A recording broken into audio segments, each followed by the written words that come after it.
تخيل لو إننا رجعنا بالزمن مش 100 سنة ولا حتى 1000. رجعنا للعصر الحجري، مفيش إنترنت ولا كهرباء ولا حتى لغة. بس في لحظة واحدة كل ده اتغير. لحظة الإنسان فيها مد إيده وسيطر على أقوى قوة في الطبيعة.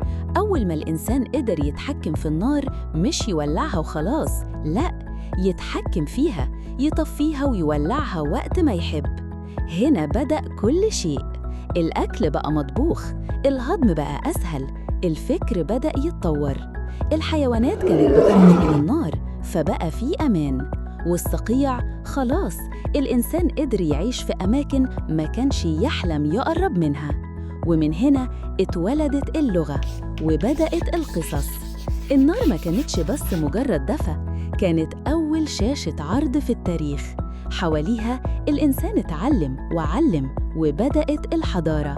من غير النار ما كانش فيه معدن ولا عجلة ولا كهرباء، لا مصانع ولا موبايلات ولا حتى فيديو زي اللي بتتفرج عليه دلوقتي.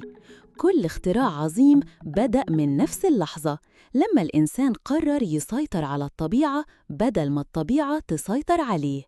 أهم اختراع في تاريخ البشرية مش العجلة ولا الكمبيوتر، إنه ببساطة التحكم في النار، لأن من هنا بدأنا نصنع التاريخ. لو عجبتك الفكرة ما تنساش تقول لنا إيه أكتر اختراع غير حياتك أنت، وسيب لنا كلمة نار في التعليقات لو شايف إن النار فعلاً كانت البداية. وما تنساش اللايك والشير والسبسكرايب. سلام.